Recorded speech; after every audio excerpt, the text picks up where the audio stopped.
Good day, this is JNN Weekday News. I'm Monique Francis. Here now are the top stories.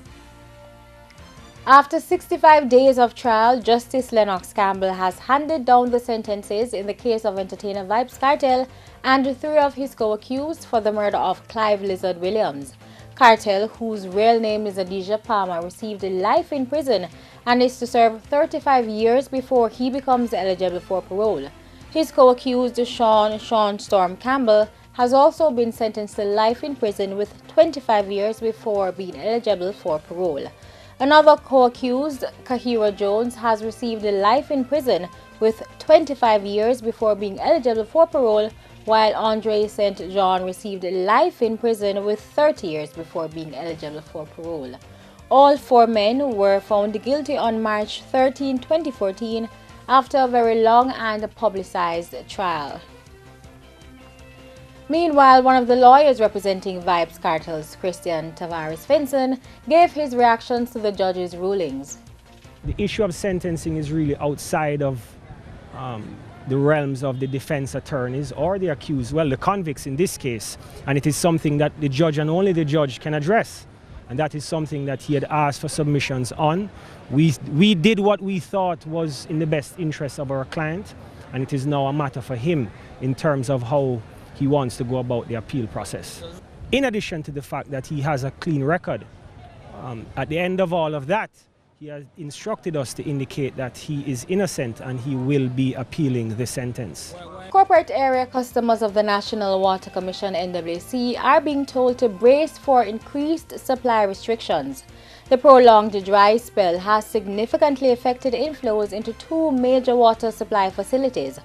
Already, the Constant Spring Treatment Plant, which is currently at 21.5% of capacity, has been placed on nightly closures.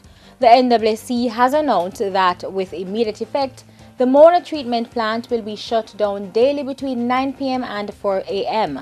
Customers served by the facility will therefore have no water during this period.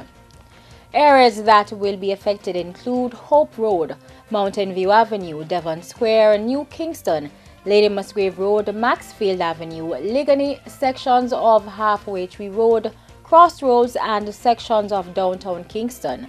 According to the NWC, the water level at the Mona Treatment Plant is critically low at 40.5% of capacity.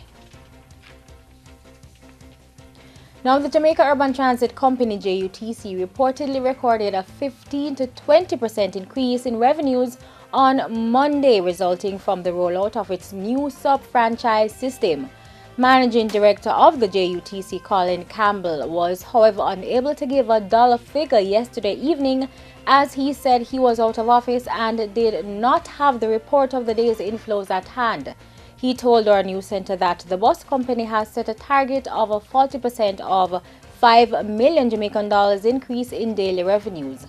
The JUTC has introduced 404 new buses across the Kingston Metropolitan Transport Region and have reclaimed some of its routes as it tries to move from a loss-making position.